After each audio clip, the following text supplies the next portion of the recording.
رمضان میں اور اس پہ نظام لگائے گئے ہیں پنجاب حکومت کی اچھی کاوش ہے، لیکن دوسری جانب جو وزیر خزانہ انہوں نے یہ اطلاع کی ہے کہ جو شاید ضروری ہے وہ ان کی قیمتوں میں اضافہ ہوا ہے، تو ایسا کیا حکمت عملی طے کر رہے ہیں کہ رمضان گزاروں کے بعد بھی عوام کو رلیف دے سکے، اس کے لیے کیا طریقہ کار اختیار کیا جائے؟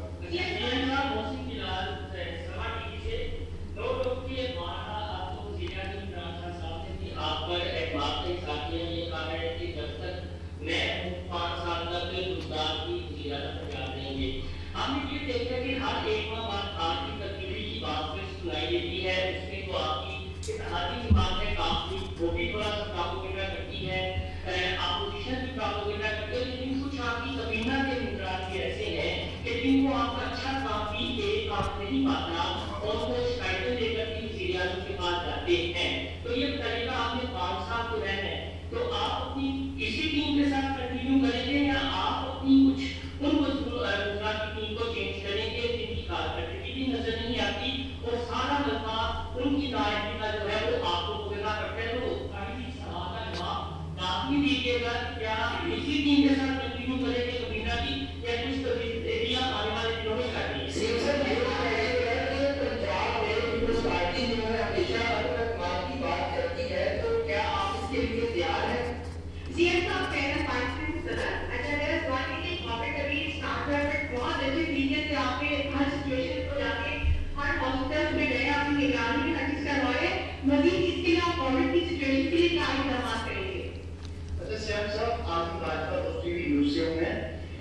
میرا سوال یہ کورونا کے حوالے سے ہے کہ اس وقت شہر کے مختلف علاقوں میں جو ہے وہ لاک ڈاؤن لگا ہوا ہے، لیکن ابھی تک پولیس کی جانب سے انتظامیہ کی جانب سے کسی قسم کی کوئی ایفرٹ نظر نہیں آ رہی کہ وہ بازار کو 6 بجے سے پہلے بند کروائیں اور وہ شہری جو ماسک کا استعمال نہیں کر رہے ہیں ان کے خلاف کارروائی کی جائے. پورے مقامات پر ماسک کا استعمال نہیں کیا جا رہا.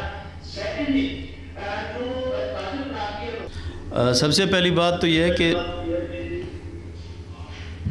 جی آواز آ رہی ہے میری؟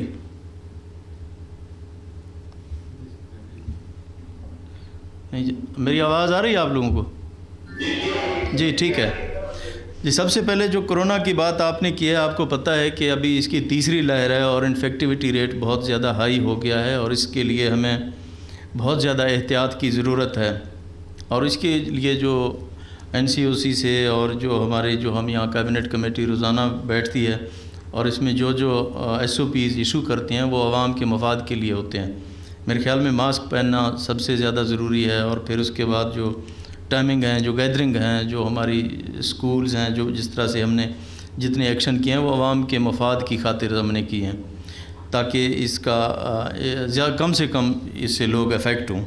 اور اس کے ساتھ ہی ہم نے جو ویکسینیشن ہے وہ پورے پنجاب کے اندر سٹارٹ کر دیا. آپ کو پتہ ہے کہ 114 سینٹرز ہم نے بنائے ہیں جو پنجاب کے اندر جو کام کر رہے ہیں اور اس میں جو بڑے شہر ہیں اس میں ہم یہ بھی اب کرنے جا رہے ہیں کہ بسز سے ہم جو ایلڈرلی لوگ ہیں ان کو ہم وہاں سے پک کریں اور ان کی ویکسینیشن کر کے دوبارہ ان کو ہم ڈراپ کریں. تو اس سے پہلے بھی الحمدللہ حکومت نے بڑی اچھی طرح کرونا کو ڈیل کیا ہے اور پوری دنیا نے اس کو ریکگنائز کیا. تو انشاءاللہ اب بھی کریں گے اور اس میں احتیاط کی بڑی ضرورت ہوئے گی. اس کے بعد آپ نے سوال کیا تھا کہ مہنگائی ہے اور رمضان شریف آنے والا ہے اور اس کے رمضان پیکیج کے حوالے سے آپ نے کیا اقدامات کیے ہیں. تو اس سلسلے میں کل ہی ہماری میٹنگ ہوئی ہے اور اس میں ہم نے ان ڈیٹیل میں تمام چیزوں کو ڈسکس کیا ہے اور رمضان پیکیج کو ہم نے فائنل کیا ہے. اس دفعہ انشاءاللہ حکومت پنجاب 7 ارب روپے سے زیادہ کی ریلیف دے گی پنجاب کے لوگوں کو. اور جو ریٹس ہیں اس کو ہم انشاءاللہ 2018 کے جو ریٹس تھے وہاں پہ ہم لاک کر رہے ہیں. تو میرے خیال میں اس طرح کا ریلیف شاید ہی کبھی دیا گیا ہو اس رمضان پیکیج میں. اس کے بعد آپ نے بات کی ہے ڈسکا الیکشن کی اور الیکشن کمیشن کی. تو میں یہ کہوں گا کہ الیکشن کمیشن کو ڈسکا والا الیکشن تو نظر آ گیا ہے اور سینٹ کا جو الیکشن ہوا ہے وہ نظر نہیں آیا. ڈسکا میں جو کچھ ہو گیا وہ نظر آ گیا اور سینٹ میں ان کو کہ الیکشن میں جو کچھ ہوا وہ ان کو نظر نہیں آیا. باقی آپ بات میری سمجھ گئے ہیں. اس کے علاوہ جو آپ کہتے ہیں کہ میرے خلاف ایک پروپیگنڈا ہوتا ہے، میں تو یہ کہتا ہوں کہ جب میں وزیر اعلیٰ نہیں بنا تھا اس دن سے میرے خلاف شروع ہو گیا. جب میں نہیں تھا تو یہ ایک کنٹینیوس سلسلہ ہے، ہر کچھ دنوں کے بعد چلتا رہتا ہے. میں ان کو بادر نہیں کرتا، میں اپنے کام سے کام رکھتا ہوں، تو مجھے اور کسی چیز کی ضرورت نہیں ہے. میں چاہتا ہوں کہ میں اس صوبے کی عوام کی جتنی خدمت کر سکتا ہوں میں ان کی خدمت کروں اور ان کو ریلیف دوں. یہی میرا ایجنڈا ہے اور یہی میرا مشن ہے. اس کے بعد جو لوگوں کی تنخواہوں کا مسئلہ ہے، مہنگائی بڑھ گئی ہے، فیڈرل گورنمنٹ نے جو ایک ایڈ-ہاک ریلیف دیا ہے، تو انشاءاللہ بجٹ میں ہم بھی ان کے ساتھ بیٹھیں گے، اپنے تمام لوگوں کے ساتھ، اپنی ٹیم کے ساتھ. آپ دعا کریں، انشاءاللہ امید ہے کہ اچھائی ہوگی اور ہم لوگوں کو ریلیف دینے میں کامیاب ہو جائیں گے. تھینک یو ویری مچ جی، بہت شکریہ آپ لوگوں کا. وزیر اعلیٰ پنجاب سردار عثمان بزدار لاہور میں پریس کانفرنس کر رہے تھے. انہوں نے تمام سوالات کے جوابات دیے اور تجاوزات اور قبضہ مافیا کے خلاف جاری آپریشن کی تفصیلات بھی سب کے سامنے رکھی. انہوں نے یہ کہا کہ کورونا کی تیسری لہر کا سامنا ہے اور کورونا کی صورتحال سے نمٹنے کے لیے حکومت کی جانب سے بھرپور اقدامات کیے جا رہے ہیں.